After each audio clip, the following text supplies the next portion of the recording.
abbiano anche le sottoscrizioni e le prenotazioni dei titoli di Stato della Repubblica Veneta. Domando a Franco Rocchetta e alla Tesoreria Veneta, a Cristiano Zanin, a Stefano Venturato, Gianfranco Favero, se assente giustificato questa sera,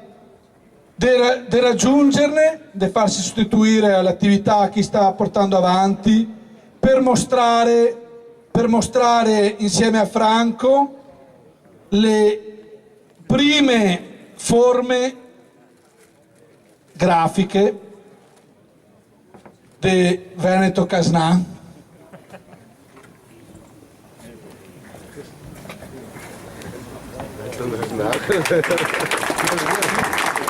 Il Veneto Casnà, il tesoro veneto. Il tesoro veneto che da 3600 anni ne fa amar, invidiar, rispettar in Europa. Il Veneto Casnà, monete venete che sempre è avuto valori vaense, pregio, prestigio, stabili, al punto di essere imitate e monete venete d'argento del prima di Cristo, essere imitate in tutta Europa, fino al Baltico e fino al Mar del Nord. E in dei secoli dopo di Cristo, le monete venete a essere doparate, imitate, non soltanto in del mondo arabo, al Maghreb, all'Occidente, al Caente, al Levante, fin in India. Fin in India le monete venete le state utilizzate, rispettate. Lo Stato italiano, lo Stato fallimentare fin dal momento in cui è nato, ancora prima di nascere lo Stato italiano è uno Stato fallimentare. Tentano di raffazzonarlo, metterlo assieme alla fine del XVIII secolo, agli inizi del XIX secolo. Stato italiano sempre parassitario, sempre disumano, sempre fondato sulla menzogna, sempre fondato sull'inganno, sempre fondato sulla violenza, sull'abuso, sulla illegittimità costante. Ci sarà dialogo tra la Repubblica Veneta e lo Stato italiano, come c'è dialogo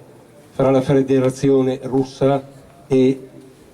altre entità statuali, gli Stati Uniti, il Regno Unito, fin tanto che resta unito, fin tanto che la Scozia non tornerà indipendente, come ci sono rapporti fra Cina, India, altre realtà statuali. Ci saranno certamente rapporti, colloqui fra lo Stato italiano e la Repubblica Veneta, perché lo Stato italiano deve andarsene da qui, perché è uno Stato usurpatore, però deve andarsene pacificamente, perché noi non accettiamo la logica terrorista e violenta dello Stato italiano, perché lo Stato italiano nasce attraverso i bagni di sangue e noi i bagni di sangue li rifiutiamo. Lo Stato italiano nasce e sopravvive perché mai si è consolidato lo Stato italiano, non soltanto uno Stato illegittimo, usurpatore, violento. Non si è mai consolidato, ha sempre vissuto alle spalle degli altri, dei popoli sfruttati, fossero i popoli del Nord Africa o dei Balcani o del Veneto o di grandi isole mediterranee, e ogni volta lo Stato italiano o lo staterello italiano, perché a volte qualcuno parla di staterelli, effettivamente ci sono degli staterelli, stati che sono la vergogna dell'Europa e dell'umanità, e uno di questi staterelli è lo staterello italiano. Mai è riuscito a stare in piedi da solo, dapprima tenuto in piedi dalle baionette di Napoleone, poi da mercenari come Garibaldi, il aveva anche poco fa mercenari, ma lo sapete tutti, dietro a Garibaldi c'erano, quando Garibaldi è sceso ad occupare, a dissanguare la Sicilia e gli stati di Napoli, c'erano la flotta inglese, perché lo sapete, come il Portogallo è stato per secoli l'orto e il vigneto dell'Inghilterra, così la Sicilia, e poi speravano gli inglesi, tanti altri stati a ridosso della Sicilia dovevano diventare orti e vigneti dell'Inghilterra, ma senza la flotta inglese, senza l'aiuto inglese, senza il sostegno della regina Vittoria, senza il sostegno degli Stati Uniti,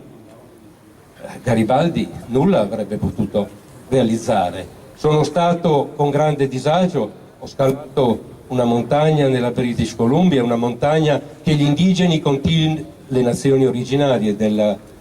parte orientale del Canada, considerano profanata dal nome di Garibaldi, Monte Garibaldi. Allora chiediamoci come mai questo mercenario assetato di sangue, tant'è che sempre se ne voleva andare a conquistare la Dalmazia e la Grecia, quello che poi farà il suo nipotino Mussolini, chiediamoci come mai Garibaldi fosse così ansioso di moltiplicare i propri guadagni attraverso guerre appunto mercenarie, come mai gli Stati Uniti e l'Inghilterra lo sostenessero con tanto entusiasmo. Senza Stati Uniti, senza Inghilterra, senza Francia non si sarebbe realizzato l'abominio del referendum del 20-21 ottobre del 1866, attraverso il quale pretende dire "ich vuol farne credar", e ci sono fior di professori universitari che ci credono e fior di professori universitari che mentono sapendo di mentire, facendoci credere sia stato un referendum legittimo, quello dell'ottobre 66 che chiamano plebiscito. Ma lo so che davanti ai problemi della comunità del Dero Branco, davanti ai problemi della destabilizzazione dell'Europa orientale messa in atto a spese dell'Ucraina da parte di governi dell'Europa occidentale, che vogliono negare quegli stessi diritti che proclamano e organizzano colpi di Stato a Kiev, davanti a problemi di questo genere, davanti alla violenza con lo quale lo Stato parassitario italiano, sempre fallimentare, perché senza i francesi, gli inglesi e gli americani non ci sarebbe stata la cosiddetta vittoria o vittorietta del 4 novembre del 1915. Allora, davanti ai problemi attuali, alle ondate dei suicidi, ma è giusto ricordare che altrettante ondate di suicidi si sono avute negli anni e nei decenni successivi all'occupazione italiana del Veneto, quindi dopo il 1866, è storia che dobbiamo conoscere, altrimenti non si capirebbero le ondate di suicidi di oggi. Ricordare come e perché si sia arrivati a quel plebiscito, quel falso plebiscito al quale però sono intitolate strade e scuole, ci fa capire come invece con la pratica legittima e pacifica della democrazia che abbiamo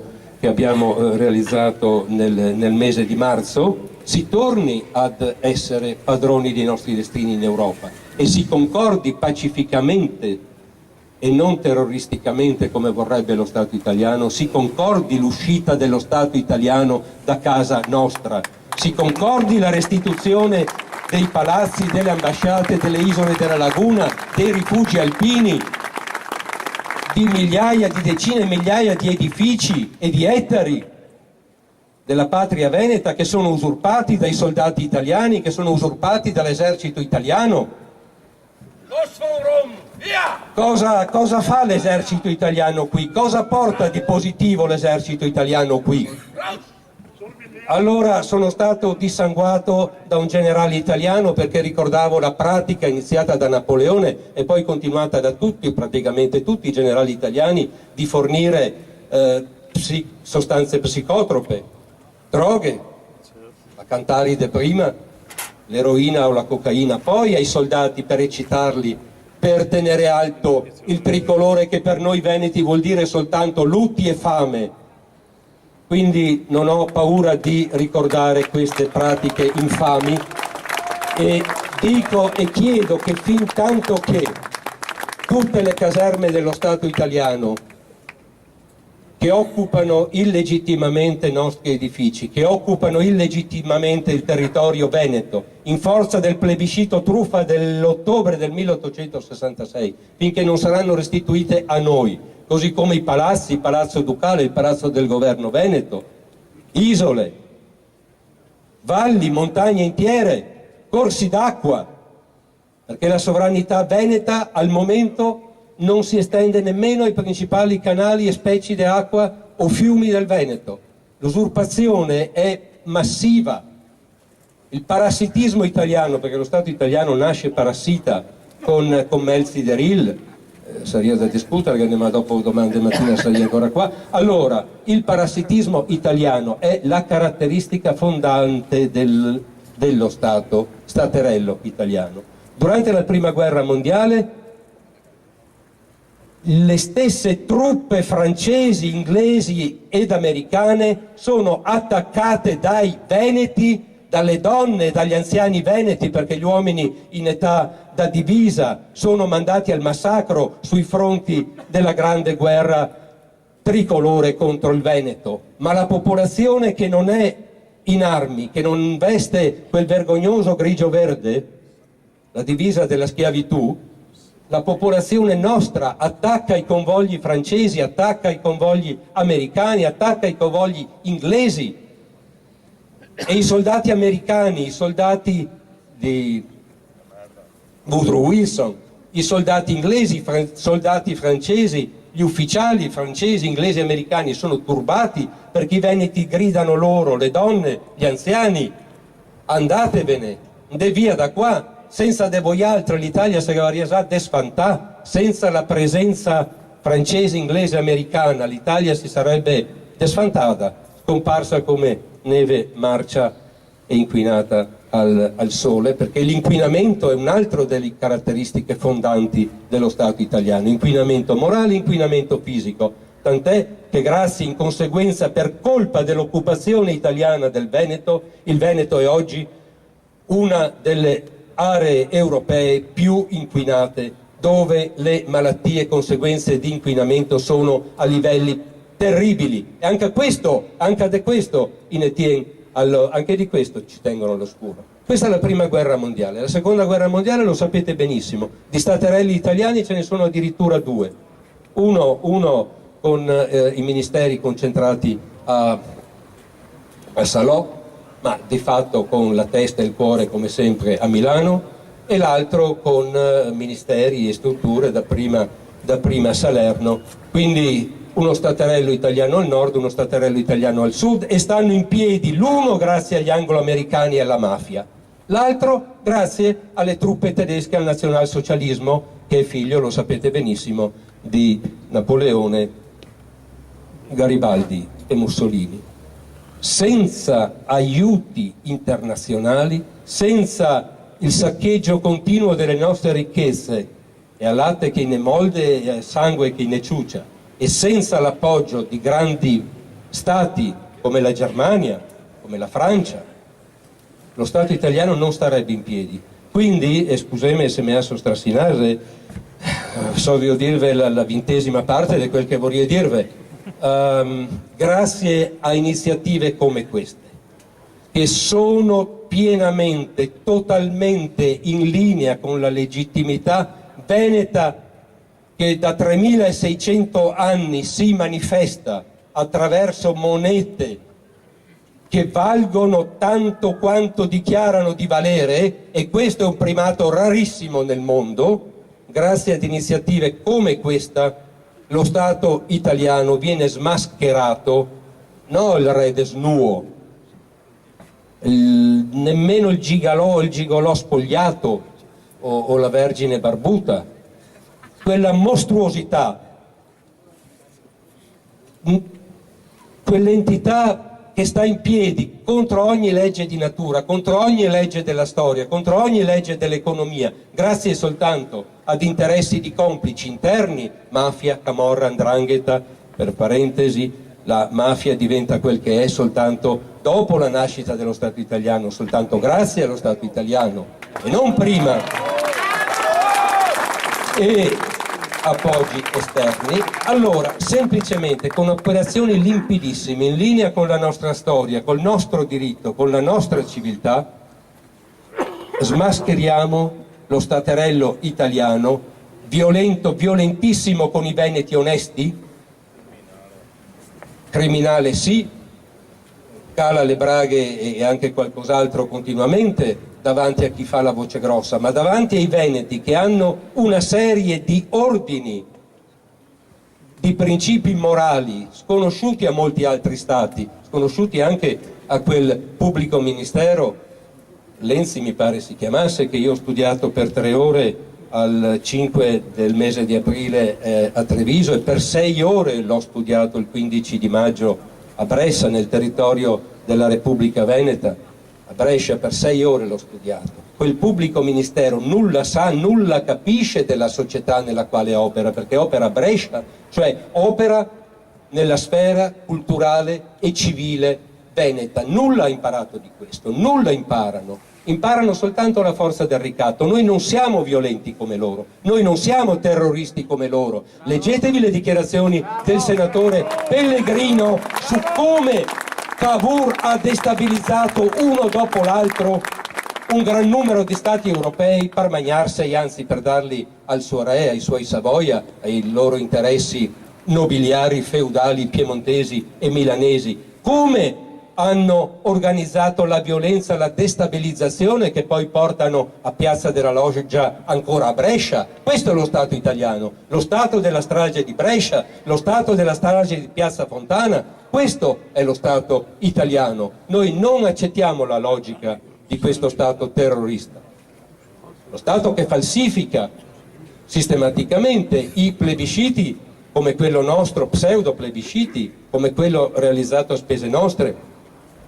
nel 1866, quando in forza della potente protezione francese le truppe italiane sono qui già a metà luglio e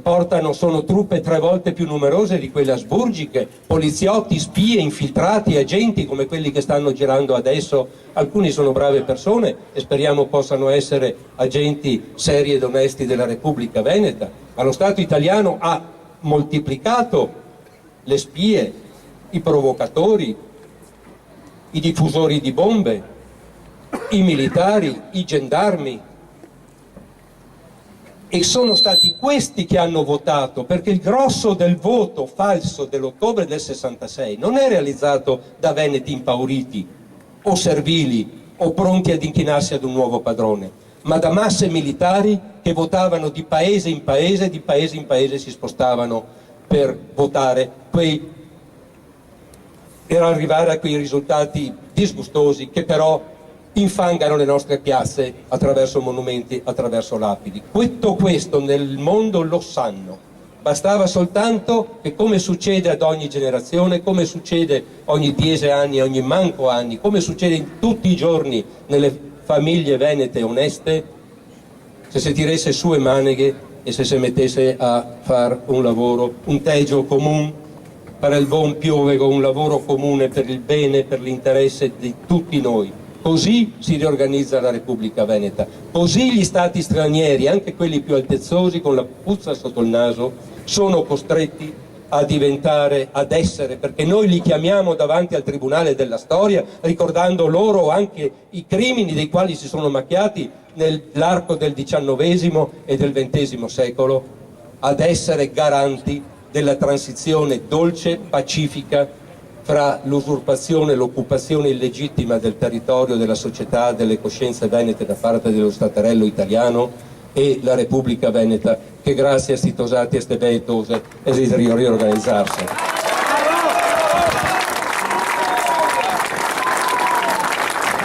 Grazie Franco. Il parterre è Parmar.